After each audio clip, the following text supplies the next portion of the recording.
আমার আল্লাহ পাক বলেছেন, কোরআন তেলাওয়াত করতে গিয়ে যারা ব্যস্ত থাকে, কোরআন তেলাওয়াত করতে করতে যারা আমার কাছে হাত পেতে কিছু চাওয়ার সময় পায় না, যারা আমার কাছে হাত পেতে কিছু চায়, তাদের থেকে তেলাওয়াতকারীদেরকে আমি রব্বুল আলামিন বেশি করে দেই। সুবহানাল্লাহ। কোরআন তেলাওয়াত করতে করতে যারা আল্লাহর কাছে হাত পেতে চাওয়ার সময় পায় না, আল্লাহ পাক বলেন যারা চায় তাদের থেকে তেলাওয়াতকারীকে আমি বেশি দেই। আমার বন্ধুগণ, শুধু তাই নয়, এই কোরআনে কারীম যারা তেলাওয়াত করবে, আমল করবে, কিয়ামতের দিন তার মা বাবার মাথার উপরে আল্লাহ রাব্বুল আলামিন, আবু দাউদ শরীফের হাদিসে এসেছে, তার মা বাপের মাথার উপরে নূরের টুপি পরিধান করানো হবে। এমন নূরের টুপি, এমন নূরের তাজ পরানো হবে, চন্দ্র সূর্যের আলোকে ম্লান করে দেবে। হাসরবাসীরা প্রশ্ন করবেন, এ লোকটি কে? কোন ফেরেশতা নাকি? বলে না। কোন নবী নাকি? বলে না। তবে কি ইনি কে? জবাব হবে, ইনি হচ্ছেন সেই ব্যক্তি যিনি তার সন্তানদেরকে কোরআন শিখিয়েছিলেন। কোরআন শেখানোর কারণে আল্লাহ রাব্বুল আলামিন আজ তার মা বাপের মাথার উপরে নূরের টুপি পরিধান করে হাসরের ভিতরে মর্যাদা দিলেন। কিয়ামতের দিন দুনিয়া মর্যাদা পাওয়া যাবে, আখিরাতেও মর্যাদা পাওয়া যাবে যদি কোরআনে কারীমকে তেলাওয়াত করা যায়, আমল করা যায়, বোঝা যায়, তাহলে এই সমস্ত নিয়ামত আল্লাহ পাক দান করবেন। সুতরাং এই এত বড় নিয়ামত থেকে আমরা যেন কেউ বঞ্চিত হয়ে না যাই। কোরআন হচ্ছে এমন এক কিতাব যার তাফসীর লেখা হয় নাই। পৃথিবীতে এমন কোন ভাষা নাই, পৃথিবীর উল্লেখযোগ্য সবগুলি ভাষায় কোরআনে কারীমের তাফসীর লেখা হয়েছে, কিন্তু কোন মুফাসসির আজ পর্যন্ত কথা বলেন নাই যে আমি যে তাফসীর লিখছি এর চাইতে ভালো তাফসীর আর কেউ লিখতে পারেও না, আর পারবেও না। এটা শেষ, আর তাফসীর লেখা লাগবে না। এ কথা কেউ বলতে পেরেছে? জোরে বলেন, পেরেছে? পারে নাই। তার কারণ কি?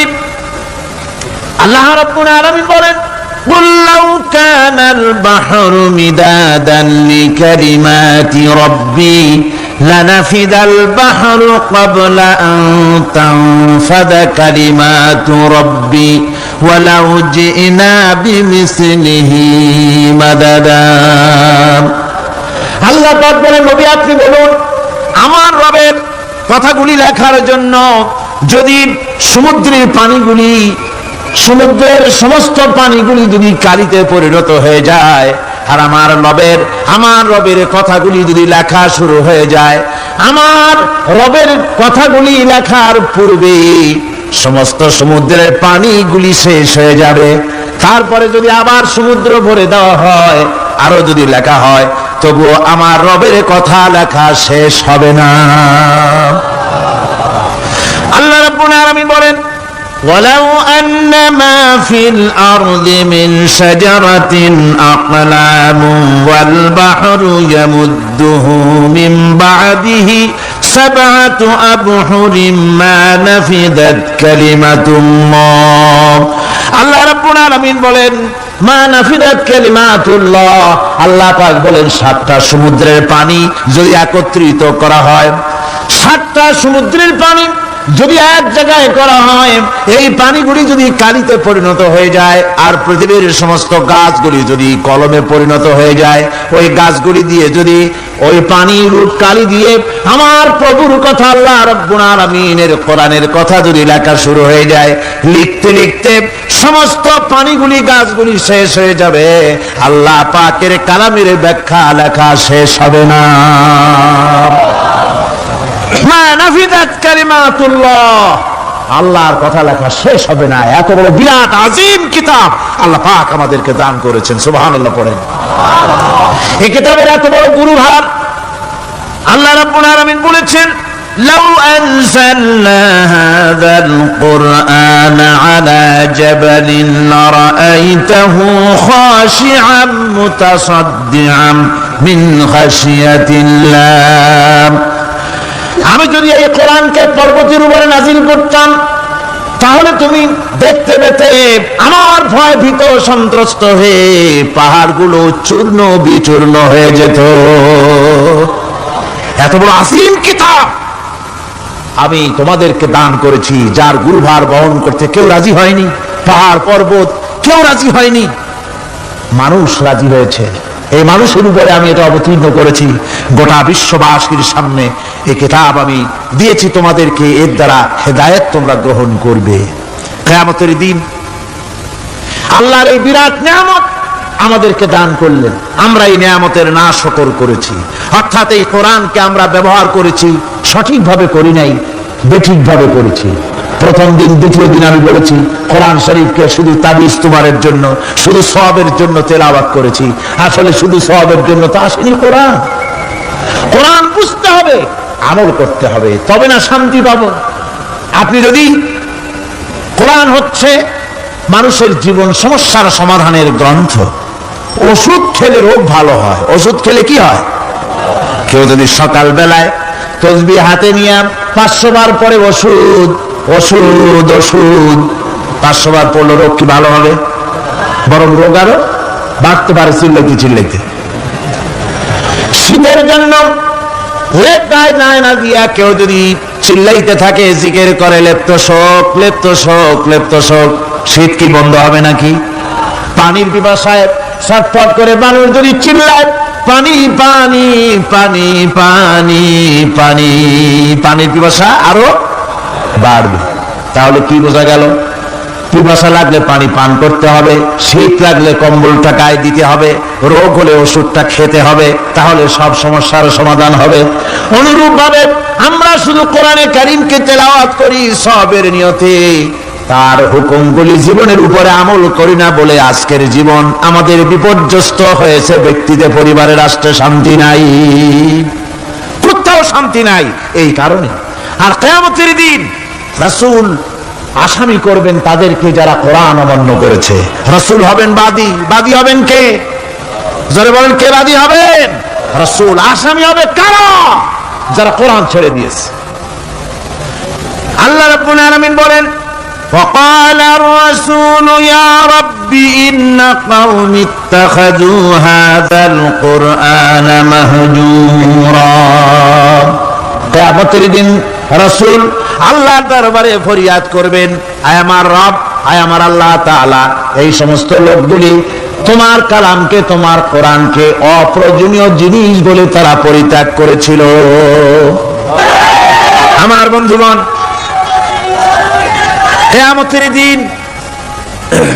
কিয়ামতের দিন যখন এরা উপস্থিত হবে আল্লাহর দরবারে, আল্লাহ রাব্বুল আলামিন কোরআনের সাথে যারা ঠাট্টা করেছে, বিদ্রুপ করেছে, কোরআনের আইনকে নিয়ে যারা ঠাট্টা বিদ্রুপ মজাক উড়াইছে, কিয়ামতের দিন তাদেরকে বলা হবে ওয়াকিলাল ইয়াওমা নানসাকুম কামা নাসিতুম লিকা ইয়াউমিকুম হাদা। কিয়ামতের দিন আল্লাহ রাব্বুল আলামিন কোরআনের ঠাট্টাকারী, কোরআনের বিদ্রুপকারী, কোরআনের আইনের অমান্যকারীদেরকে বলবেন আমি আজকে তোমাদের ভুলে গেলাম, যেমন করে তোমরা এই দিনে আমার সঙ্গে সাক্ষাৎকারের কথা ভুলে গিয়েছিলে। তোমরা যেমন আমার আজকের এই কিয়ামতের দিনের কথা যারা ভুলে গিয়েছিলে, আজকে আমিও তোমাদেরকে ভুলে গেলাম। এরপরে কি হবে? ওয়ামাওয়াকুমুন নার ওয়া মা লাকুম মিন নাসিরিন। আল্লাহ পাক বলেন এরপরে এদের জায়গা হবে জাহান্নাম, আর এদের সাহায্যকারীও কেউ থাকবে না, জাহান্নামে চিরকাল থাকতে হবে। এটা এই জন্য যে তারা আল্লাহর কোরআনের সঙ্গে ঠাট্টা করেছে, বিদ্রুপ করেছে, কোরআনের আইন মানে নাই, কোরআনের আইনকে অমান্য করে চলেছে। এই জন্য কিয়ামতের দিন আল্লাহ রাব্বুল আলামিন তাদেরকে শাস্তি প্রদান করবেন। কোরআন পৃথিবীর বুকে আল্লাহ নাজিল করেছেন, শুধু তেলাওয়াত করবেন ঝুলে ঝুলে, এই জন্য নয়। কি জন্য নাজিল হলো? এবার উদ্দেশ্য শুনুন। আল্লাহ পাক বলেন আর রহমান আল্লামাল কোরআন। আল্লাহ রাব্বুল আলামিন তিনি হলেন এমন দয়াবান, এমন রহমান, যিনি কোরআন শিখালেন। কি কারণে শিখালেন? কোরআন নাজিলের উদ্দেশ্য কি? আল্লাহ পাক বলেন ইন্না আনসালনা ইলাইকাল কিতাবা বিল হাক্কি লিতাহকুমা বাইনান নাসি বিমা আরাকাল্লাহ। আল্লাহ পাক বলেন এই কিতাব আমি আপনার প্রতি অবতীর্ণ করেছি এই জন্যে যাতে করে আপনি আল্লাহর প্রদর্শিত এই বিধান অনুযায়ী মানুষের উপরে বিচার ফয়সালা করতে পারেন। মানুষের উপরে আইন চলবে আল্লাহ। কার আইন? জোরে বলেন, কার আইন? আলা লাহুল খালক ওয়াল আমর, সৃষ্টি যার, আইন চলবে কার? আল্লাহ পাক বলেন এই জন্য নাজিল করলাম, কোরআন নাজিল করেছি যাতে করে কোরআনের আইন দিয়ে বিচার ফয়সালা করতে পারেন, সেই জন্যই কোরআন নাজিল করলাম। আসলে আল্লাহ নবীর এই পৃথিবীতে আগমনের উদ্দেশ্য ওটাই ছিল। হুয়াল্লাযী আরসালা রাসূলাহু বিল হুদা ওয়া দীনিল হক লিইয়ুযহিরাহু আলাদ-দীনি কুল্লিহি ওয়া কাফা বিল্লাহি শাহীদা। আল্লাহ রাব্বুল আলামিন বলেন, আমি আমার রাসূলকে দ্বীনে হক, সত্যের বিধান সহকারে দুনিয়ায় প্রেরণ করেছি। লিইয়ুযহিরাহু আলাদ-দীনি কুল্লিহি, আয় লিইয়ুগলিবাহু আলা সাইরিল আদিয়ান, সমস্ত আদিয়ানে বাতিলের উপরে আমার দ্বীনকে বিজয়ী করে দেওয়ার জন্য আমি রাসূলের কাছে কিতাব সহকারে তাকে অবতীর্ণ করেছি। এ দায়িত্ব শুধু মুহাম্মদ সাল্লাল্লাহু আলাইহি ওয়াসাল্লামের ছিল না, দুনিয়ার উপরে আল্লাহর দ্বীন কায়েম করা, আল্লাহর বিধান অনুযায়ী মানুষের বিচার ফয়সালার দায়িত্ব শুধু মুহাম্মদ সাল্লাল্লাহু আলাইহি ওয়াসাল্লামের ছিল না, সমস্ত নবীদের ছিল। কাদের ছিল? সব নবীদের ছিল। فبعث الله النبيين مبشرين منذرين وأنزل معهم الكتاب بالحق ليحكم بين الناس। আল্লাহ পাক বলেন সমস্ত নবীদের কাছে আমি কিতাব অবতীর্ণ করেছি এই জন্য যে তারা সহজ এবং সোজা পথে যারা চলতে চায় তাদেরকে তিনি সুসংবাদ দিবেন, আর বাঁকা পথে যারা চলবে তাদেরকে তিনি জাহান্নামের ভীতি প্রদর্শন করবেন। আর আমি তার উপরে যে কিতাব অবতীর্ণ করেছি এই কিতাব দিয়ে জনগণের উপরে বিচার ফয়সালা করবে, আইন চলবে আল্লাহর কিতাব দিয়ে। আইন চলবে কি দিয়ে? আল্লাহর কিতাব দিয়ে। আল্লাহর কিতাব অনুযায়ী জনগণকে পরিচালিত করবেন, এই জন্য আমি এই কোরআনকে নাজিল করেছি, অতীত ওই কিতাবগুলি নাজিল করেছি। কুল ইয়া আইয়ুহান নাসু ক্বাদ জাআকুমুল হাক্কু মির রাব্বিকুম। আল্লাহ পাক বলেন নবী আপনি বলে দেন, আপনি বলুন হে মানব সকল, আল্লাহর পক্ষ থেকে তোমাদের জন্য মহাসত্য এসেছে, এই মহাসত্য যদি অনুসরণ করো তোমাদের জন্য কল্যাণকর হবে। ওমান দাল্লা ফাইন্নামা ইয়াদুল্লু আলাইহা, আর যদি কোরআনকে অমান্য করো, আল্লাহর কিতাবকে অমান্য করো, তাহলে তোমাদের জন্য অকল্যাণ হবে। আজ আপনারা বলেন আল্লাহর কিতাবের আইন কি আমাদের দেশে চলে? কোরআনের আইন কি চলে? চলে না। কোরআনের আইন চলে না। আমরা কি খুব শান্তিতে আছি? খুব আরামে আছি? শ্রমিকরা তাদের শ্রমের মূল্য পায়, কৃষক তার উৎপাদিত পণ্যের সঠিক দাম পায়, নারী তার সতীত্বের মর্যাদা পায়, জনগণ কি আরামে ঘুমাতে পারে? না, জনগণ রীতিমতো দুবেলা পেট পুরে সমস্ত জনগণ খেতে পারে। এর একমাত্র কারণ হচ্ছে কোরআনের আইনকে অমান্য করা হয়েছে। ভালো করে কান পেতে শুনুন, আল্লাহ রাব্বুল আলামিন কোরআনে কারীমের মধ্যে পরিষ্কার করে বলেছেন ওয়ামান লাম ইয়াহকুম বিমা আনজালাল্লাহু ফাউলাইকা হুমুল কাফিরুন। যারা নাকি আমার দেওয়া বিধান অনুযায়ী, কোরআন অনুযায়ী যারা বিচার ফয়সালা করে না, ফাউলাইকা হুমুল কাফিরুন, ফাউলাইকা হুমুজ জালিমুন, ফাউলাইকা হুমুল ফাসিকুন। যারা আমার দেওয়া বিধান অনুযায়ী বিচার ফয়সালা করে না তারা কাফির, তারা জালিম, তারা ফাসিক।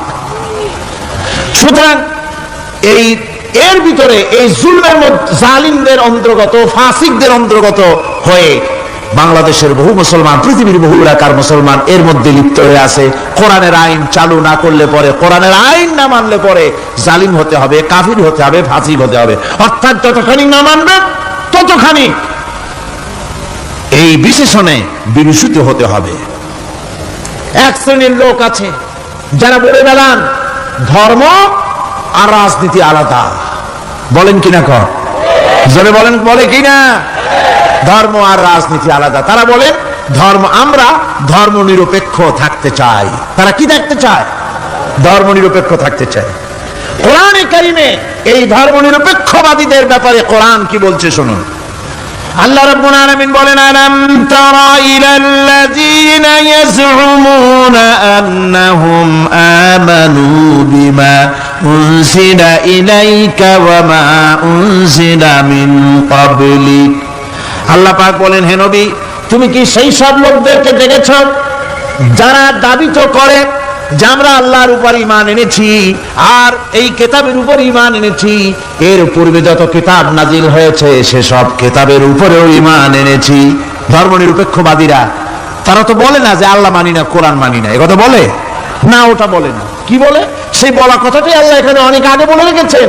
ওরা বলে যে আমরা অবশ্যই আল্লাহকে মানি, আল্লাহর কিতাব মানি, এর পূর্বে যত কিতাব নাজিল হয়েছে সেগুলোও মানি, তবে ইউরিদুনা আইয়াতাহাকামু ইলাত তাগুত, তারা চায় তাদের জীবনের সমস্ত সমাধান সমস্যার জন্য তাগুতের কাছে যেতে চায়।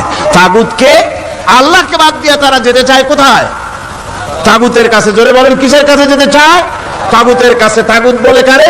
তাগুত বলা হয় যে নিজে আল্লাহর আইন মানে না এবং অপরকেও আল্লাহর আইন অমান্য করতে বাধ্য করে, তাকে বলা হয় তাগুত। ওরা বলে ধর্ম আর রাজনীতি আলাদা, কোরআন মানি কিন্তু কোরআনের আইন মানি না। ওরা কোরআন মানে ঠিকই, বলে যে কোরআন মানি, কিন্তু কোরআনের আইন মানে। তাহলে এ মানি বলার অর্থটা কি? এর মূল্যটা কোথায়? কোরআন যদি মানো তো কোরআন বলেছে সুদ খেও না, আমাদের দেশে সুদ চলছে না? কোরআন বলেছে বিবিকে পর্দায় রাখো, পর্দায় কি রাখা হচ্ছে? কোরআন বলেছে ওজনে কম দিও না, তা কি মানা হচ্ছে? কোরআন বলেছে আমার আইন দিয়ে দেশ শাসন করো, তা কি করা হচ্ছে? সুতরাং ধর্মনিরপেক্ষ মতবাদ যেটা, এই মতবাদটা কোরআনের দৃষ্টিতে কুফরি মতবাদ। ধর্মনিরপেক্ষ মতবাদ কি? জোরে বলেন, ধর্মনিরপেক্ষ মতবাদ কি? কোন মুসলমান, যে ব্যক্তি নিজেকে মুসলমান বলে দাবি করে, ধর্মনিরপেক্ষ মতবাদ সে বিশ্বাস করতে পারে না, জায়েজ নাই, হারাম। আফাতুমিনুনা বিবাদিল কিতাব ওয়া তাকফুরুনা বিবাদ, তোমরা কোরআনের কিছু অংশকে মেনে নিবে আর কিছু অংশকে করবে অস্বীকার। এটা যদি করো দুনিয়ার জীবনে পাবে দুনিয়ার জীবনে জিল্লতি আসবে, লাঞ্ছনা আসবে, আর কিয়ামতে পাবে জাহান্নামের শাস্তি। সুতরাং ধর্মনিরপেক্ষ মতবাদের অর্থ তারা বলে যে ধর্মহীনতা নয়, আসলে কিন্তু ধর্মনিরপেক্ষ মতবাদের অর্থই হলো ধর্মহীনতা। ঠিক কিনা কন? জোরে বলেন ঠিক কিনা? এই ধর্মনিরপেক্ষ মতবাদ আমাদের দেশের জন্ম হয় নাই, এর জন্ম হয়েছে ইউরোপ সভ্যতায়। প্রাচীন ইউরোপ সভ্যতায় এর জন্ম হয়েছিল, সেখান থেকে তার আন্ডা বাচ্চা ভারতে এসেছিল। ভারত থেকে এই আন্ডা বাচ্চার কিছু অংশ 1972 সালে তদানীন্তন সরকারের মাথার উপরে ভারত চাপিয়ে দিয়েছিল। সেই ধর্মনিরপেক্ষ মতবাদ 1972 সনের সংবিধানে লেখা হলো, কিন্তু 1982 সনে যখন সংবিধান আবার অ্যামেন্ডমেন্ট করা হলো, তখন ধর্মনিরপেক্ষতার কপালে ঝাঁটা মেরে বিদায় করা হয়েছে। বাংলাদেশে ধর্মনিরপেক্ষ মতবাদ চলতে পারে না। ধর্মনিরপেক্ষ মতবাদের কথা আমাদের দেশে তারাই বলে যারা 72 সনে ক্ষমতায় ছিলেন। তারা ধর্মের সাথে কি ব্যবহার করেছেন আমরা ভুলে যাই নাই, আপনারা ভুলে গেছেন। 1972 সনে দেশের সমস্ত বিশ্ববিদ্যালয়ের মনোগ্রাম থেকে ইকরা বিস্মি রাব্বিকাল্লাযী খালাক রাব্বি জিদনি ইলমা, কোরআনে কারীমের এই আয়াতকে বিদায় করে দেওয়া হয়েছিল। শাসনতন্ত্রের শিরোনামে বিসমিল্লাহকে গ্রহণ করা হয় নাই। শুধু তাই নয়, কোরআনে কারীম যেখানে তেলাওয়াত করা হয় তখনকার সময় রেডিওতে, টেলিভিশনে, ওই 72 থেকে 3 বছর, এবং এখনো সেই দলটি মিটিং করতে গিয়ে, কোন জায়গায় কিছু করতে গিয়ে আগে কোরআন শরীফ, তারপরে গীতা, তারপরে বাইবেল। এগুলি হচ্ছে মুনাফিকের লক্ষণ। কিসের লক্ষণ? যেখানে যেই টেবিলে যেই মঞ্চে কোরআন তেলাওয়াত হয়, বাইবেল গীতা পড়া হারাম বলা হতে পারে না। কোরআনের চাইতে শ্রেষ্ঠ কিতাব আল্লাহর দুনিয়া আছে? সমস্ত কিতাবকে রাত করেছে কোরআন। হযরত ওমর রাদিয়াল্লাহু তাআলা আনহু রাসূল করিম সাল্লাল্লাহু আলাইহি সাল্লামের কাছে গিয়ে তাওরাতের একটা পাতা পড়তেছিলেন। হযরত আবু বকর রাদিয়াল্লাহু তাআলা আনহু সেখানে চলে এলেন। এসে দেখেন রাসূল করিম সাল্লাল্লাহু আলাইহি সাল্লামের চেহারা মোবারক লাল হয়ে গিয়েছে গোসায়। হযরত আবু বকর বললেন, ওমর, তুই যদি এর থেকে মরে যেতিস, তুই যদি এর থেকে মরে যেতিস, তুই যদি এর থেকে মরে যেতি। তিনবার বললেন। হযরত ওমর শিউরে উঠলেন, হতচকিত হয়ে উঠলেন। আবু বকর আমাকে মরার কথা বলছেন কেন? তিনি তাকিয়ে দেখেন রাসূল করিম সাল্লাল্লাহু আলাইহি ওয়াসাল্লামের চেহারা মোবারক গোসায় লাল হয়ে গিয়েছে। হযরত ওমর বলছেন, ইয়া রাসূলুল্লাহ, আমার এবং আমার পিতামাতার জীবন আপনার কদম মোবারকে উৎসর্গ হয়ে যাক। আমি অপরাধ করেছি, কি অন্যায় করেছি হুজুর আমাকে বলুন। হুজুর বলছেন, ওমর, তুমি যে তাওরাতের পাতা আমার সামনে পড়তেছো, এই তাওরাত যার উপরে নাজিল হয়েছিল, সেই মুসা আলাইহিস সালাম যদি আজকে বেঁচে থাকতেন, তাহলে আমার উম্মতের ভিতরে শামিল হয়ে যাওয়া তার জন্য ফরজ হয়ে যেত। অতীতের সমস্ত কিতাবকে রদ করা হয়েছে, সমস্ত শরিয়াতকে বন্ধ করা হয়েছে। সুতরাং কোন মুসলমানের প্ল্যাটফর্মে যেখানে কোরআন তেলাওয়াত হয়, বেদ, বাইবেল, গীতা পড়া হারাম। সেখানে এই মুনাফিকরা তাও করে থাকে। আমার মুসলমান ভাইয়েরা, নজরুল ইসলাম কলেজের ইসলাম শব্দ বাদ দিয়ে নজরুল কলেজ করা হয়েছিল। সলিমুল্লাহ মুসলিম হলের মুসলিম শব্দ বাদ দিয়ে শুধু সলিমুল্লাহ হল করা হয়েছিল। তার মানে ধর্ম এদের কলিজায় আগুন জ্বালিয়ে দেয়। ইসলামের নাম বরদাস্ত হয় না, কোরআনের নাম বরদাস্ত হয় না। আর বরদাস্ত হয়নি বলেই আল্লাহ পাক তার ইন্তেকাম নিয়েছেন। আমার বক্তব্য হচ্ছে, কোরআনে কারীম পৃথিবীতে এসেছে শাসন করতে দুনিয়াকে। তার মধ্যে রয়েছে রাজনীতি, অর্থনীতি, সব কিছু। এই বিচার ফয়সালা কোরআন থেকে যারা গ্রহণ করে না, রাসূলকে যারা বিচারক মানে না, তাদের সম্পর্কে আল্লাহ পাক কি বলছেন শুনুন। فلا وربك لا يؤمنون حتى يحكموك فيما شجر بينهم ثم لا يجدوا في أنفسهم حرجا مما قضيت ويسلموا تسليما। আল্লাহ রাব্বুল আলামিন বলেন, ফালা ওয়া রাব্বিক, কখনো নয় হে নবী, আপনার রবের কসম, কখনোই নয়। ওরা মুমিন নয় যারা নাকি তাদের জীবনের সব কিছুর ব্যাপারে যতক্ষণ পর্যন্ত আপনাকে বিচারক না মানে, আপনার দেওয়া ফয়সালাকে গ্রহণ না করে, এবং আপনি বিচার করার পর ফয়সালা দেওয়ার পরে এটার উপরে দ্বিধাহীন চিত্তে মেনে যতক্ষণ না নিবে, ততক্ষণ পর্যন্ত তারা যত ঈমানের দাবি করুক, তারা আসলে মুমিন না। এ ফতোয়া কার? এ ফতোয়া কার? আল্লাহ রাব্বুল আলামিনের ফতোয়া। কখনো মুমিন হতে পারবে না যারা রাসূলুল্লাহকে ফয়সালাকারী হিসেবে গ্রহণ না করবে, কোরআনকে সংবিধানের উৎস হিসেবে গ্রহণ না করবে। কোরআন এসেছে আইনের কিতাব হিসেবে পৃথিবীর মানুষকে পরিচালিত করার জন্য। আজ এই কোরআনের আইন যারা মানে সেখানে শান্তি পায়, কোরআন যেখানে মানে না সেখানে শান্তি হয় না। আল্লাহ পাক পরিষ্কার বলেছেন কোরআনের আইন মেনে চল। আর যারা এই কোরআনকে অমান্য করবে তাদের শাস্তি কি হবে? আল্লাহ পাক বলেন, আল্লাযীনা কাযযাবু বিল কিতাবি ওয়া বিমা আরসালনা বিহি রুসুলানা ফাসাউফা ইয়ামালুন। আল্লাহ পাক বলেন, আমি যে কিতাব নাজিল করেছি, এই কিতাবকে যারা মিথ্যা মনে করে, কিতাবকে যারা অস্বীকার করে, কোরআনের আইন যারা মানে না, আমি যে রাসূলের উপরে যা নাজিল করেছি সেগুলির উপরে যারা ঈমান আনে না, এগুলিকে যারা মানে না, তাদের জন্য এর পরিণতি তারা খুব শীঘ্রই টের পাবে। খুব শীঘ্রই তাদেরকে পরিণতি দেওয়া হবে, কিয়ামতের দিন তাদেরকে আল্লাহ রাব্বুল আলামিন জাহান্নামে প্রবেশ করাবেন। কোরআনের অবমাননাকারীদের জায়গা কোথায় হবে? কোথায় হবে তাদের জায়গা? জাহান্নামের ভিতরে হবে। সুতরাং আমরা কোথায় যেতে চাই? জাহান্নামে না জান্নাতে? বেহেশতে যদি যেতে চাই, দুনিয়ায় যদি শান্তি চাই এবং আখিরাতে যদি মুক্তি পেতে চাই, তাহলে আমাদেরকে কোরআনের আইনকে মানতে হবে। কিসের আইন মানা লাগবে? কোরআনের আইন মানতে হবে। কোরআনে কারীমের নাজিল হলো, আল্লাহ পাক যে কোরআন আমাদের শিখালেন, আর রহমান আল্লামাল কোরআন, যে কোরআন তিনি আমাদের শিখালেন। এই কোরআন নাজিলের পদ্ধতি ছিল মদিনা এবং মক্কা, রাসূলের মক্কি জিন্দেগিতে কিছু নাজিল হয়েছে, আর মদনী জিন্দেগিতে নাজিল হয়েছে কিছু। মক্কা শরীফে যেগুলি নাজিল হয়েছে সে সূরাগুলো ছিল তাওহীদ, রিসালাত এবং আখিরাতের উপরে নির্ভর করে।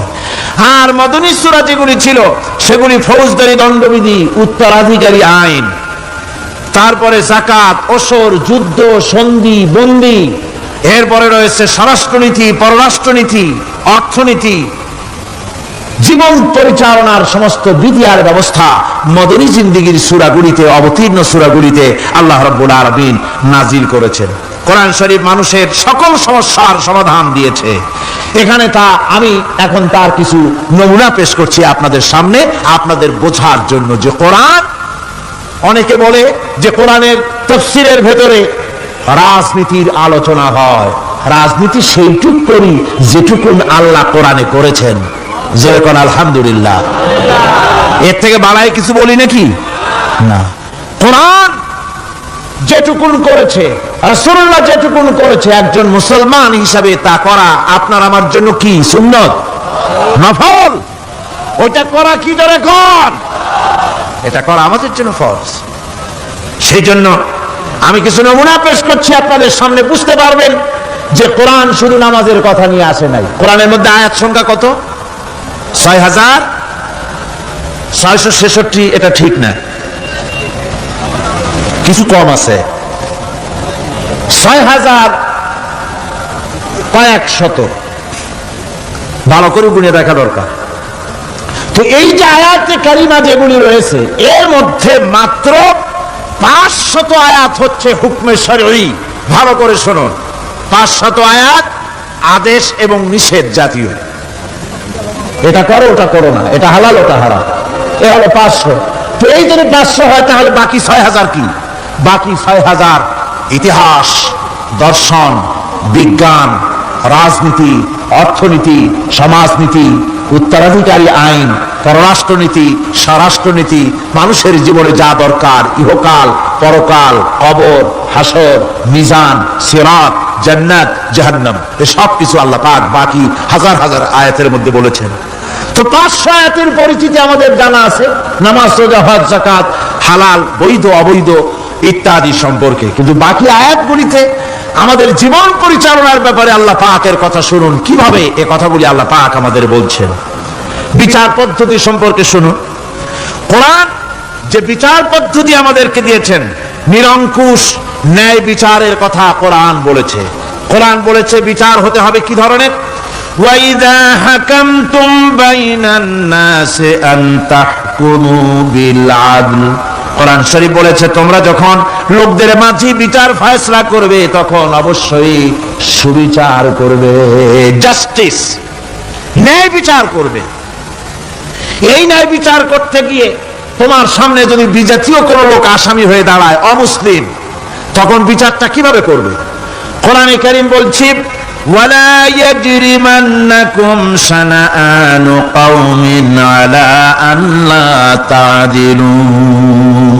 কোন বিশেষ শ্রেণীর বিচার কাজ করতে গিয়ে, কোন বিশেষ শ্রেণী বা জাতির বিচার কার্য পরিচালনা করতে গিয়ে তাদের প্রতি বিদ্বেষ যেন তাদেরকে তুমি যেন জুলুম করে না বসো, তখন যেন তুমি ইনসাফ করতে পারো, তাদের উপরে জুলুম করবে না। সে যদি তোমার জাতের লোক না হয়, বিচার করতেছে, তুমি বিচারক হিসাবে সঠিক বিচার করবে, বিচারের মানদণ্ডকে কখনো হেলাদোলা করবে না, ভালো সুবিচার করবে। এটা হচ্ছে কোরআনে কারীমের কথা। আর আত্মীয় স্বজনের বিচার সম্পর্কে বলা হচ্ছে যে তোমরা বিচার নিয়ে, সুবিচার নিয়ে তোমরা দাঁড়াও, দণ্ডায়মান হও সুবিচার নিয়ে। মুসলমানেরা তোমরা যখন বিচার করবে, তখন এই বিচার করতে গিয়ে ওয়ালাউ আলা আনফুসিকুম আবিল ওয়ালিদাইনি ওয়াল আকরাবিন, সে যদি তোমার নিজের বিরুদ্ধেও যায় বিচার, তা যদি তোমার সন্তান সন্ততি ভাই ব্রাদার মা বাপ ইত্যাদির বিরুদ্ধেও যদি চলে যায়, ইয়াকুন গানিয়ান আও ফাকিরান, যদি সে গরিব হয় যদি সে ধনীও হয়, বিচারের বেলায় কোনো রকম তারতম্য করবে না। আপন হোক পর হোক, বিচার করতে হবে সঠিক। এটা কার কথা? আল্লাহর। জোরে বলেন কার কথা?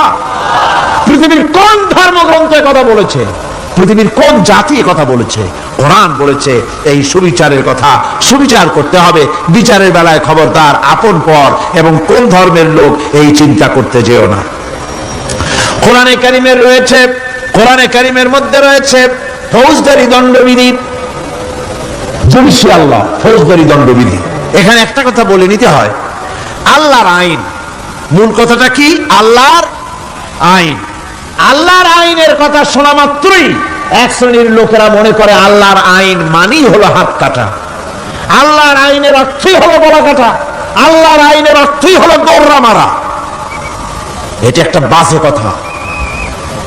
আল্লাহ পাকের আল্লাহ কি এইরকম একটা বদমেজাজি দারোগার মতো আল্লাহ যে মানুষ পাইলেই খালি পিটাবে আর হাত কাটবে? একটা কথা হইল? হাত কাটা গলা কাটা, এটা কখন? সুবিচার প্রতিষ্ঠিত হয়ে যাবে, খাওয়া পড়ার গ্যারান্টি মিলবে, তারপরে যদি কেউ চুরি করে দৃষ্টান্তমূলক শাস্তি দাও হাত কেটে। এর আগে না। মদিনা মুনাওয়ারায় হযরত ওমর রাদিয়াল্লাহু তাআলা আনহুর সময় অনাবৃষ্টির কারণে দুর্ভিক্ষ দেখা দিয়েছিল। তখন হযরত ওমর জাস্টিসদেরকে, ম্যাজিস্ট্রেটদেরকে ডেকে পরিষ্কারভাবে এলান করে দিয়েছিলেন, এখন যদি কোনো চোর ধরা পড়ে, এই দুর্ভিক্ষ চলাকালীন কোন চোর যদি ধরা পড়ে আর প্রমাণিত হয় পেটের জ্বালায় চুরি করেছে, খবরদার তার হাতকে তোমরা কাটবে না, খবরদার হাত কাটবে না। ইসলাম তো আগে পেটে দেয়। আগে কোথায় দেয়? পেটে, তারপরে দেয় পিঠে, আগে দেয় না। মানুষের খাওয়া পড়া শিক্ষা চিকিৎসা বাসস্থান সবটার গ্যারান্টি দেওয়া হয়। মদিনায় যখন এই গ্যারান্টি এসে গেল, চোরের হাত কাটা আইন মক্কায় নাজিল হয় নাই, নাজিল হয়েছে মদিনা মুনাওয়ারায় রাসূলের মদনী জিন্দেগিতে। কোন সময়? যখন রাসূলুল্লাহ প্রেসিডেন্ট। রাসূলুল্লাহ কি? জোরে কোন রাসূলুল্লাহ কি? রাষ্ট্রপতি। সেই সময় মানুষ দরজা খুলে ঘুমাবার সুযোগ পেল, খাওয়া পড়া শিক্ষা চিকিৎসা বাসস্থানের গ্যারান্টি পেল। এই সময় আল্লাহ রাব্বুল আলামিন তিনি যখন দেখলেন ইসলামী সমাজ ব্যবস্থা কোরআনের আইনের মাধ্যমে মানুষ সব রকমের নিরাপত্তা লাভ করেছে, পেটের সমস্যার সমাধান হয়ে গেছে, তখন আল্লাহ আইন জারি করলেন, আস-সারিকু ওয়াস-সারিকাতু ফাকতাউ আইদিয়াহুমা, চোর পুরুষ হোক আর নারী হোক উভয়ের হাত কেটে দাও। পুরুষ হোক আর নারী হোক এখন উভয়ের হাত কেটে দাও। দৃষ্টান্তমূলক শাস্তি হোক, যাতে করে এই চুরি আর না কেউ না করে। পেটে খাবার আছে, চাকরি আছে, ওষুধ আছে, শিক্ষা আছে, থাকার মতো জায়গা আছে, এখন চুরি করো কেন? তাহলে বোঝা যাবে এটা নেশায় পরিণত হয়েছে। কি হয়েছে? নেশা। তখন তার চোরকে বসায় সেলুট মারা আর যাবে না, এখন হাতটা কাটিয়া একটা শাস্তি দিয়ে দাও। আমাদের দেশে কিন্তু চোরের হাত কাটা আইনের ব্যাপারে কোন চোরের আজ পর্যন্ত মিছিল করে না। বাংলাদেশের কোন ছোট ছোট চোর, যেমন তাল চোর, বেল চোর, কচু চোর, ছাতি চোর, জুতা চোর, আর যত ছোট ছোট চোর, এই সব চোরেরা কি কোনোদিন মিছিল করেছে যে চোরের হাত কাটা আইন মানি না, মানবো না? বলেছে কেউ? বলে। কিন্তু এই আইনের বিরুদ্ধে সোচ্চার কারা? কোন চোরেরা? নিশ্চয়ই ছোট চোরেরা না, বড় চোরেরা। যারা তাল বেল চুরি করে না, বরং কলমের খোঁচা দিয়া সরকারের জনগণের লক্ষ কোটি কোটি টাকা পকেটস্থ করেন মেহেরবানি করে। ওইসব তারা মনে করেন যদি এই আইন চালু হয়ে যায় তাহলে তালচোর বেলচোরের তো কোনো ক্ষতি নাই, ইসলামী রাষ্ট্র চালু হলে পরে তো সকলের পেটে ভাত আসবে, ওই তাল বেল আর চুরি করা লাগবে না, তাদের তো সুবিধা। কিন্তু মুসিবত তো আমাদের হবে, বেশি খাইয়া খাইয়া জিহ্বা পুরু হয়ে গেছে, এখন ওই বেশি খাইতে না পারলে বদভ্যাস চালু হয়ে যাবে, চুরি করতে যখন যাইবে তখন এই আইন তো বিসমিল্লাহ হবে আমাদের দিয়া। এই জন্য ওনারাই বিরোধিতা করেন চরম ভাবে। আমার বন্ধুগণ, কোরআনের আইন বন্ধ করার ক্ষমতা কারো নাই। আইন চালু হলে পরেই শান্তি আসবে। ওরা বিরোধিতা করছে, ওরা বলছে চোরের হাত কাটা আইন, এটা হচ্ছে একটা অমানবিক ব্যাপার। আইনটা কার? আল্লাহ। মানুষগুলি কার? তো তোমার তো দরদ কেন? মায়ের চাইতে মাসির দরদ বেশি, এটা কি খুব সুলক্ষণ? না, এটা দারুণ কুলক্ষণ। সুতরাং আল্লাহ রাব্বুল আলামিন তার আইন হচ্ছে শাশ্বত আইন। চোরের হাত কাটা আইন অর্থই নয় যে বাংলাদেশ ইসলামী দল যদি ক্ষমতায় আসে পাইকারি দরে চোরের হাত কাটা আরম্ভ করবে, না। ততক্ষণ পর্যন্ত আইন চালু হবে না যতক্ষণ পর্যন্ত সমস্ত মানুষ তাদের কর্মসংস্থান না হবে, খাবার না পাবে, চাকরি বাকরি না হবে, খেয়ে পরে খাওয়া পড়া শিক্ষা চিকিৎসা বাসস্থান সবটার গ্যারান্টি মিলবে, তারপরে আইন চালু হবে, আগে না। আল্লাহ রাব্বুল আলামিন ফৌজদারি দণ্ডবিধি আওতার ভিতরে চোরের কি শাস্তি হবে তা বললেন, নরহত্যার শাস্তি কি হবে তাও আল্লাহ পাক এখানে বলছেন, ইয়া আইয়ুহাল্লাযীনা আমানু কুতিবা আলাইকুমুল কিসাসু ফিল কাতলা। আল্লাহ পাক বলেন তোমাদের প্রতি নরহত্যার শাস্তি স্বরূপ কিসাস নির্দিষ্ট করা হয়েছে, অর্থাৎ হত্যার বদলে হত্যা করা। একজন মানুষ আর একজন মানুষকে হত্যা করেছে, কোরআনের আইন হচ্ছে ওকেও হত্যা করো। কি সুন্দর আইন, সুবহানাল্লাহ পড়েন। তাহলে কি হবে? রেডিও টেলিভিশনে পত্র পত্রিকার মাধ্যমে যদি খবর ছড়ানো হয় যে হত্যাকারীর বিচার হবে কোরআনের আইন অনুযায়ী, প্রকাশ্য রাজপথে হত্যাকারীকে তাকেও যদি হত্যা করে দেওয়া হয়, এই দৃশ্য উপস্থিত জনতা যত দেখবে, পত্র পত্রিকায় খবর পাবে, টেলিভিশনের পর্দায় দেখতে পাবে, যারা দেখলো এই সব লক্ষ লক্ষ জনতার ভেতরে মানুষ হত্যা করার দুঃসাহস আর আসবে? আল্লাহ পাক বলছেন এটা হচ্ছে মানুষের ইকসাস, এর মধ্যে রয়েছে মানুষের জীবন। এরপরে নরহত্যার শাস্তি আল্লাহ পাক এভাবে কোরআনে কারীমের মধ্যে বললেন। জিনার শাস্তি, আয-যানিয়াতু ওয়াজ-যানি ফাজলিদু কুল্লা ওয়াহিদিন মিনহুমা মিআতা জালদা। আল্লাহ রাব্বুল আলামিন বলেন, জিনাকারিনী পুরুষ, জিনাকারিনী নারী আর জিনাকারা পুরুষ, তাদের শাস্তি হচ্ছে উভয়কে 100 করে দৌড়া মারা, প্রাণদণ্ড দিয়ে দেওয়া। এই শাস্তিগুলি হয় জিনা বন্ধ হয়ে যাবে, বিবাহ সহজ হবে। ইসলামী রাষ্ট্র হলে পরে জিনা করা কঠিন হবে, বিবাহ করা সহজ হয়ে যাবে। এটা হচ্ছে কোরআনের আইনের সুন্দর বিধান।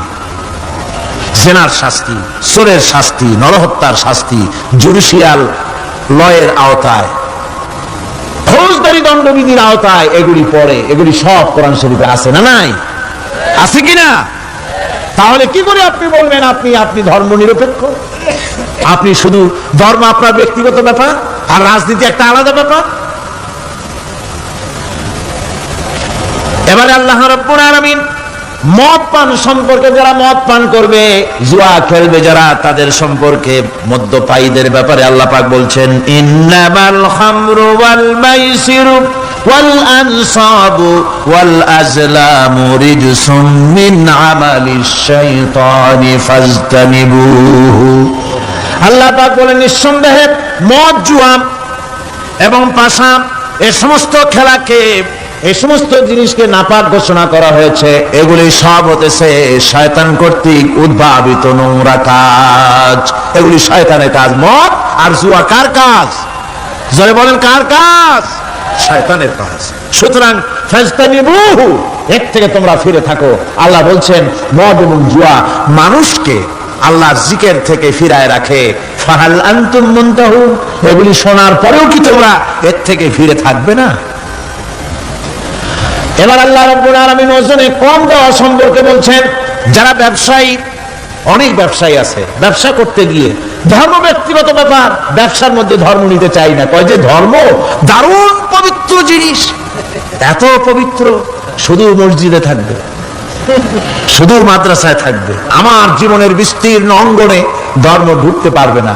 তার মানে ভাবখানা এই, আল্লাহ এবং রসুলকে বলে দেওয়া হচ্ছে, হে আল্লাহ হে রসুল, তোমাদের উপরে 144 জারি করে দিলাম, শুধু মসজিদে আর খানকায় থাকো, মাদ্রাসায় থাকো, আমাদের জীবনের বিস্তীর্ণ অঙ্গনে তোমাদের কোনো প্রবেশের অধিকার নাই। জোরে কর নাউযুবিল্লাহ।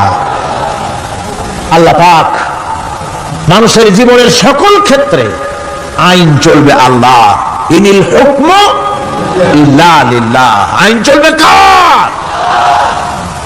ওই আল্লাহ রাব্বুল আলামিন বলেন, ওজনে কম দিও না, ওয়াউফুল কাইলা ইযা কিলতুম ওয়াজনু বিল কিসতাসিল মুস্তাকিম।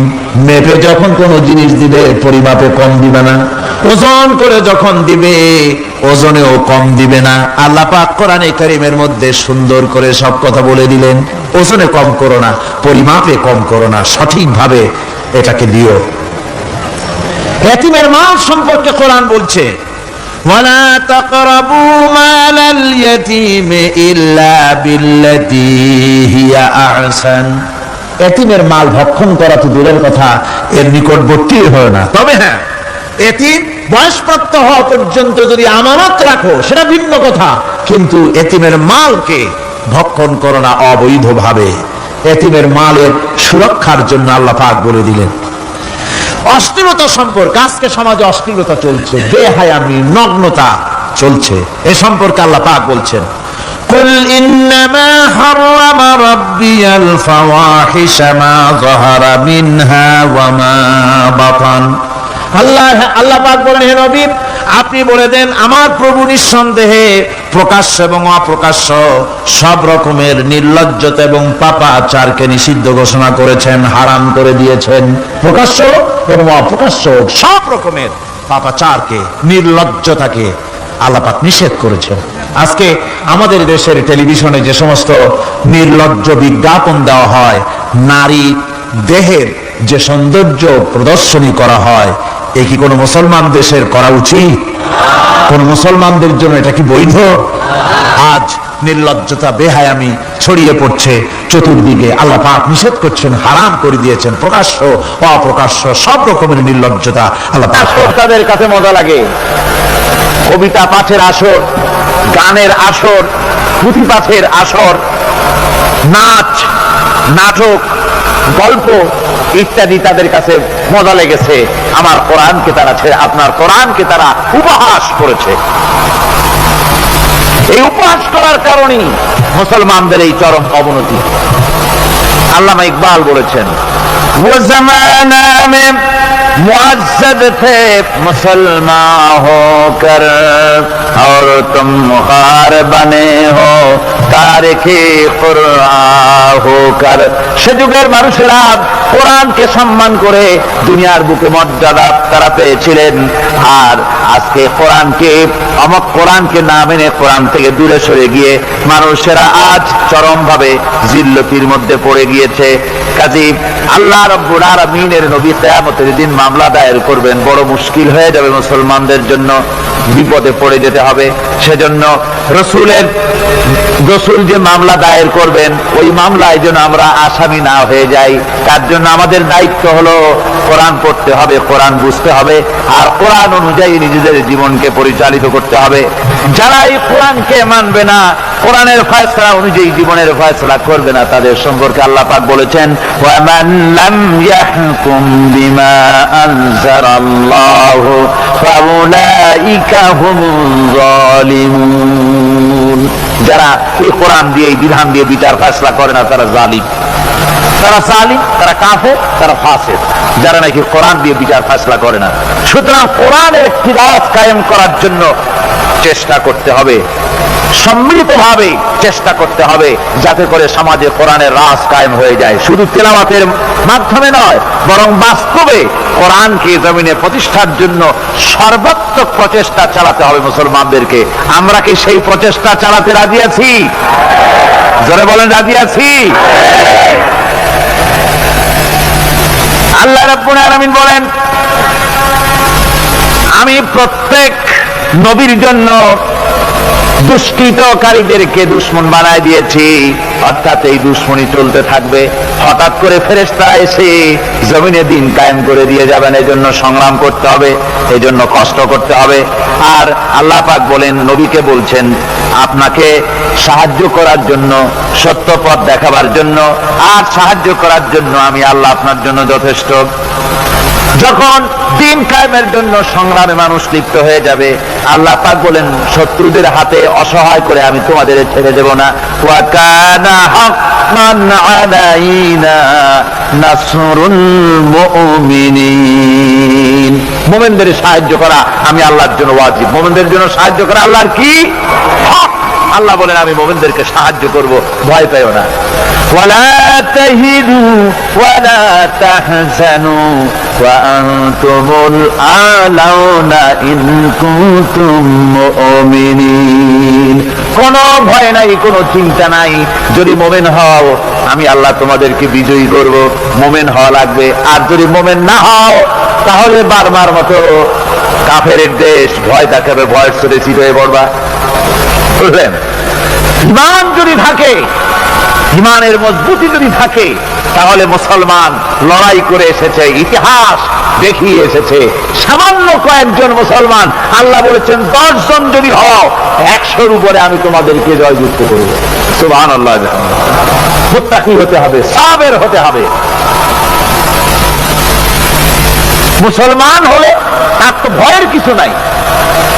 সে লড়াই করে অস্ত্রের জোরে নয়, জনবলে সৈন্যদের শক্তির জোরে নয়, সে লড়াই করে আল্লাহ রহমতের উপরে ভরসা করে, ইমানের জোরে। কিসের জোরে?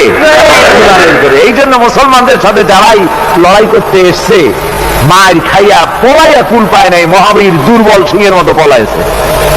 তাদের তার কারণ কি? ওদের চিন্তা হলো যে যদি মরি তো জাহান্নাম ছাড়া পথ নাই। আর মুসলমান সে মনে করছে যদি বাঁচি তো গাফি, আর যদি মরি শহীদ হয়ে যাবো, জান্নাতে চলে যাবো। কোথায় চলে যাবো? জান্নাতে চলে যাবো।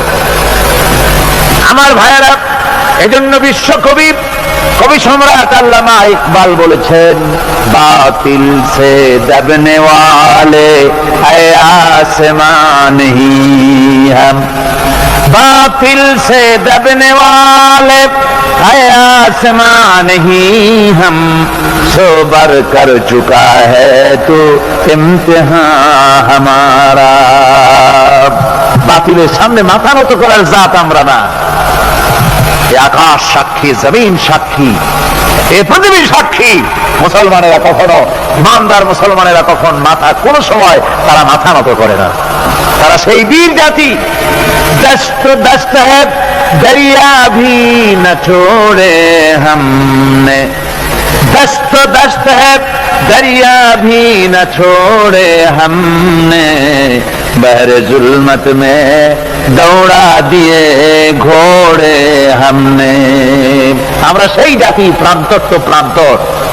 শ্রাবণের খস্রোতা উত্তাল তরঙ্গমালা নদীর উপর থেকে ঘোড়া দাবড়িয়ে আমি নদীর অপর পারে ইসলামের পতাকা উড্ডীন করেছি, আমি সেই মুসলমান। সুতরাং আল্লাহ রাব্বুল আলামিন বলেন, ইয়া আইয়ুহাল্লাযীনা আমানু ইন তানসুরুল্লাহা ইয়ানসুরকুম। ও বিশ্বাসীরা, তোমরা যদি আল্লাহর মদদ করো, আল্লাহ তোমাদের মদদ করবেন। তোমরা আল্লাহর সাহায্য করো, আল্লাহ তোমাদের সাহায্য করবে। আল্লাহর কি সাহায্য করবেন আপনারা? আল্লাহর দান কম হয়েছে না চাউল কম হয়েছে? কি সাহায্য করবেন? আল্লাহর সাহায্য মানে ইসলামের সাহায্য। আপনি যদি ইসলামের সাহায্য করেন, আল্লাহ রাব্বুল আলামিন আপনাকে সাহায্য করবেন।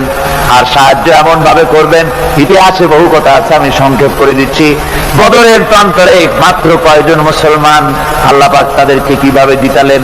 আল্লাহ পাকের ওই কবি বলতেছেন, ফেজায়ে বদরে পায়দা কুন ফেরেশতে তেরি নুসরত কো उतर सकते गर्दों से कतर अंदर कतर अभी।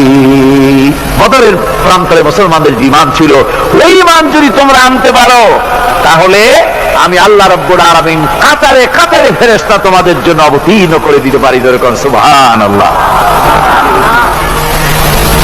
وقال الذين كفروا لولا نزل عليه القرآن جملة واحدة كذلك لنثبت به فؤادك ورتلناه ترتيلا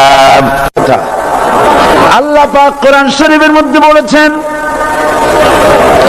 একজন যদি হও ইমানদার মুত্তাকি 10 জনের উপরে বিজয়ী হবে, 10 জন যদি হও 100-র উপরে বিজয়ী হবে, 100 যদি হও 1000-এর উপরে বিজয়ী করব। জোরে বলেন সুবহানাল্লাহ।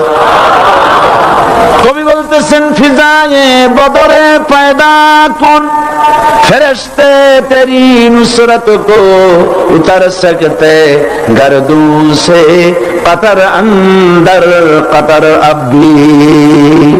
বদরের মুসলমানদের মতো ঈমান আনো, তাহলে আকাশ থেকে কাতারে কাতারে ফেরেশতা নাজিল করে দিয়ে আল্লাহ পাক তোমাদেরকে সাহায্য করবেন। সুবহানাল্লাহ। সে আল্লাহ আছে না নাই? জোরে বলেন, আছে না নাই?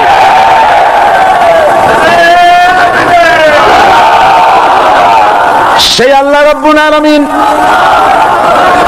কোরআনে কারীমের ভিতরে আয়াতুল কুরসির মধ্যে বলে দিয়েছেন, আল্লাহু লা ইলাহা ইল্লা হুয়াল হাইয়ুল কাইয়্যুম।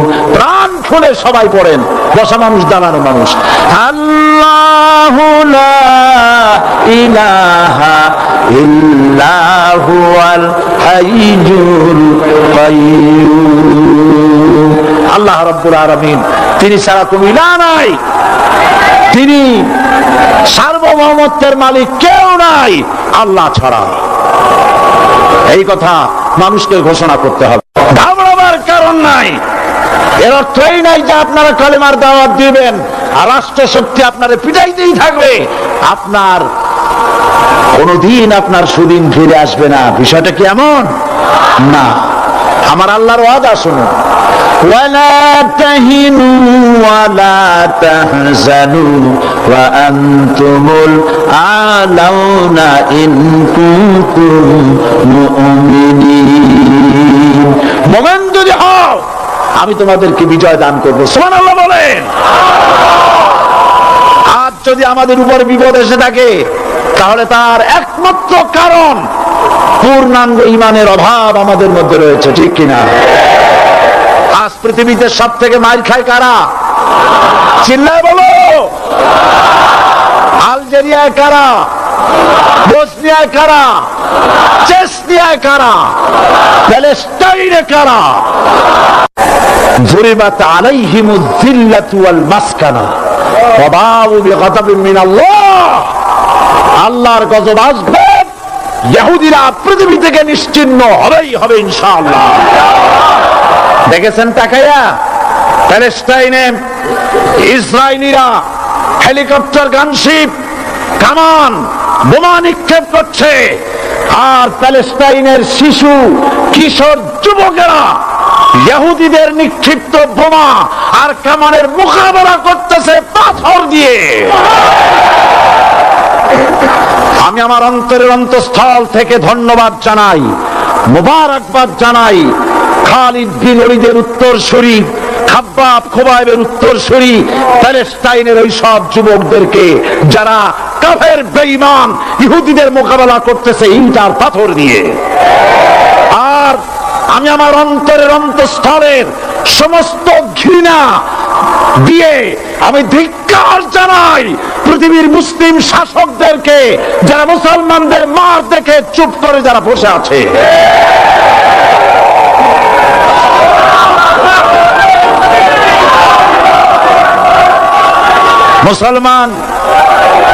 মুসলমান যদি মুসলমানের মতো হয় 10 জন যথেষ্ট।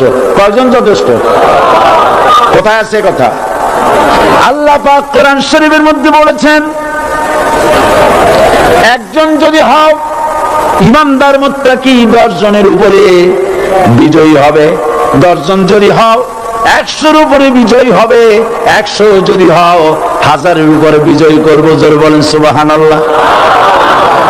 কবি বলতেছেন ফিজায়ে বদরে পয়দা কুন ফেরেশতে তেরি নুসরত কো উতার সকতে গর্দু সে কতর অন্দর কতর আবি। বদরের মুসলমানদের মতোই বানানো, তাহলে আকাশ থেকে কাতারে কাতারে ফেরেশতা নাজিল করে দিয়ে আল্লাহ পাক তোমাদেরকে সাহায্য করবেন। সুবহানাল্লাহ। সে আল্লাহ আছে না নাই? জোরে বলেন আছে না নাই?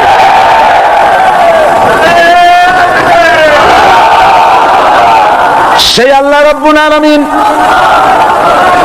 কোরআনে কারীমের ভিতরে আয়াতুল কুরসির মধ্যে বলে দিয়েছেন আল্লাহু লা ইলাহা ইল্লা হুয়াল হাইয়ুল কাইয়্যুম। প্রাণ খুলে সবাই পড়েন, বসা মানুষ দাঁড়ানো মানুষ। আল্লাহু লা ইলাহা ইল্লা হুয়াল হাইয়ুল কাইয়্যুম। আল্লাহ রাব্বুল আলামিন, তিনি ছাড়া কোনো ইলাহ নাই, তিনি সার্বভৌমত্বের মালিক, কেউ নাই আল্লাহ ছাড়া। এই কথা মানুষকে ঘোষণা করতে হবে। বাধা, এই কথা বললেই বাধা দেবে কয় শ্রেণীর লোক? তিন শ্রেণী। প্রথম শ্রেণী হচ্ছে কে? রাষ্ট্রশক্তি। আজও তারা বাধা দিচ্ছে। আল্লাহর আইন দিয়ে দেশ চালাও, তারা তাদের মন মর্জি মোতাবেক আইন দিয়ে দেশ চালাবে। আল্লাহ পাক বলছেন আলা আলাহুল খালকু ওয়াল আমরু, সৃষ্টি যার, আইন চলবে তার। কারো বাবার আইন চলতে পারে না, নিজেদের তৈরি করা আইন চলবে না। ইনিল হুকমু ইল্লা লিল্লাহ, একমাত্র আইন চলবে কার? এই আইন রাসূল করিম সাল্লাল্লাহু আলাইহি ওয়াসাল্লাম মদিনায় কোরআন দিয়ে প্রতিষ্ঠিত করেছিলেন। আল্লাহর বিধান, আল্লাহর সার্বভৌমত্ব কায়েম করেছিলেন। কোরআন সংবিধান হলো, চুরি বন্ধ হলো, ডাকাতি বন্ধ হলো, জেনা বন্ধ হলো, হত্যা বন্ধ হলো, ধর্ষণ বন্ধ হলো, সব কিছু বন্ধ হয়ে গিয়ে মুসলমানেরা শান্তি লাভ করলো, পৃথিবীর মানুষ শান্তি লাভ করলো। সুবহানাল্লাহ। আজ মুসলমানেরা শত্রু চেনে না, বন্ধু চেনে না। বন্ধুকে বানাইছে শত্রু, শত্রুকে বানাইছে বন্ধু। কে বন্ধু কে শত্রু চিনাই দিবেন কে? আল্লাহ। বলেন কে দিবেন? আল্লাহ রাব্বুল আলামিন কোরআনে কারীমের মধ্যে পরিষ্কার করে বলেছেন লাতাজিদান্না শাদ্দান নাসি আদাওয়াতান লিল্লাযীনা আমানুল ইয়াহুদা ওয়াল্লাযীনা আশরাকু। আল্লাহ পাক বলছেন, হে রাসূল, মানুষের ভিতরে দুইটা শ্রেণী মুমিনদের জন্য সব থেকে জঘন্য দুশমন। কয়টা শ্রেণী? দুইটা। একটা হলো ইহুদ, আর একটা হলো মুশরিক। একটা হলো ইহুদি, আর একটা হলো মুশরিক। এটা হলো তোমাদের দুশমন। আর আজ আমাদের দেশে, পৃথিবীর বিভিন্ন দেশে মুসলমানেরা মুশরিকদের সঙ্গে সম্প্রীতি বাড়াচ্ছে, মুসলমানদের সাথে শত্রুতা বাড়াচ্ছে। দুনিয়ার ময়দানে আপনি যা কামাই করবেন, এখানে রেজাল্ট আউট হবে, এখানে আপনি পাবেন ফল, এখানে পাবেন।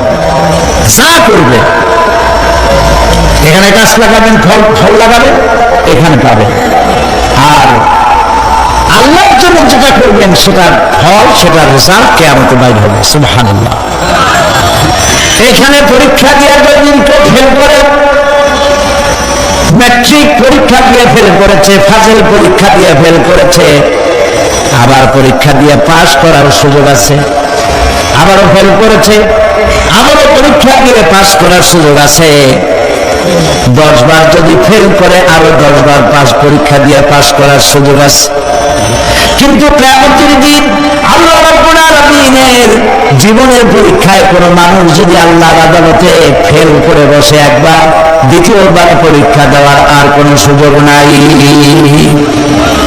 এই পৃথিবীতে যদি কেউ নিম্ন আদালতে মামলায় হেরে যায়, জজ কোর্টে করবে, যদি হেরে যায় হাইকোর্টে করবে, হেরে গেলে আপিল করবে সুপ্রিম কোর্টে, সুপ্রিম কোর্টেও যদি হেরে যায় তাহলে প্রেসিডেন্টের কাছে আপিল করবে। সুযোগ আছে কয়েকবার। কিন্তু কিয়ামতের দিন জীবনের আদালতে কোন মানুষ যদি একবার ফেল করে বসে, জীবনের মামলায় যদি একবার হেরে যায়, দ্বিতীয়বার আপিল করার আর কোনো জায়গা নাই। সে আখেরাতে রেজাল্ট আউট হবে। আমরা সব মরে যাব, আমরা সব কি হব? সব মরে যাব। আল্লাহ পাক আমাদেরকে উঠাবে না। মানুষকে কবরে রাখার সময় আমরা কি বলি?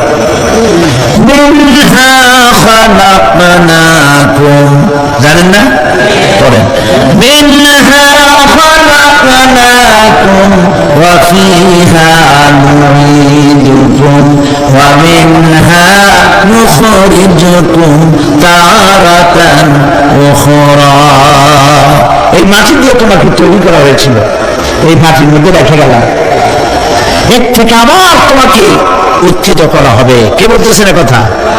আল্লাহ পাক বলছেন, আল্লাহ তাআলা বলছেন। কি নিষ্ঠুর এই পৃথিবী! ভেবে দেখেছেন কি একবারও কি ভেবে দেখেছেন এই পৃথিবী কত নিষ্ঠুর? এই সন্তান সম্পত্তি সব একটি মোহ, একটি মায়া, একটি মহব্বত, একটি প্রতারণা।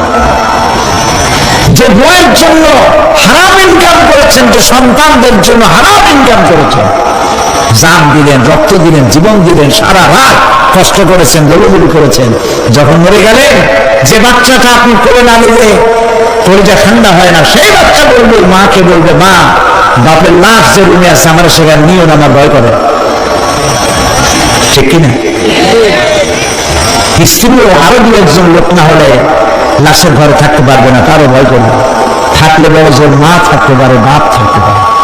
যাকে বিবাহ করার পর অনেক সন্তান আছে, মা বাপকে সব দেখতে পারে না, বল কথা মতো মায়ের সাথে কথা বলা বন্ধ করে দেয়। হয়তো কুমিল্লা এরকম নাও থাকতে পারে। বইতে নালিশ করছে, মার সাথে কথা কয়, আবার বলে এই বুড়িটা মরে না কেন? নাউযুবিল্লাহ, নাউযুবিল্লাহ। বুড়িটাকে মরার কথা বলতেছো তুমি? তোমার ছোট্টবেলায় যখন তোমার টাইফয়েড হয়েছিল, অসুখ করেছিল, গরিব বাবা, বাড়িতে ল্যাপ নাই, খাতা নাই, তোষক নাই, সেই জায়গায় মা তার কাপড় বিছায় দিয়া বুকের উপরে নিজের শরীরের উষ্ণতা দিয়া বাঁচায় রাখার চেষ্টা করেছে, নিজে না খেয়ে খাওয়াইছে, অসুখ সারে না। মা ওই দুমস্য বাচ্চার স্নানে তার মাথার কাছে বসে তাহাজ্জুদের নামাজ পড়ে কোরআন শরীফ তেলাওয়াত করে, চোখ দিয়া পানি পড়ে আর বলতে থাকে, রব্বুল আলামিন আমার জীবনটারে দিয়ে আমার কলিজার টুকরা সন্তানটারে বাঁচাইয়া দাও। যেই মা নিজের জীবন দিয়া সন্তান বাঁচাইতে চাইল, সেই সন্তান আজকে বল পাইয়া মাকে ভুলে যায়, মায়ের সাথে খারাপ ব্যবহার করে। আল্লাহ রাব্বুল আলামিন বলেছেন, মা বাবার সঙ্গে খারাপ ব্যবহার করো না, ভালোবাসায় কথা বলো। ওয়াকুল্লাহুমা কাওলান কারীমা, সম্মান সূচক কথা বলো। মা বাবার জন্য দোয়া করো। কে বলতেছেন? আল্লাহ তাআলা বলছেন, দোয়া করো আমার কাছে এই ভাষায়, রব্বিরহামহুমা কামা রাব্বায়ানি সাগীরা। পড়েন সবাই, রব্বিরহামহুমা কামা রাব্বায়ানি সাগীরা। আয় আমার রব, আমার মা বাপ জন্মের ছোটবেলায় আমাকে অত্যন্ত যত্ন করে লালন পালন করেছে।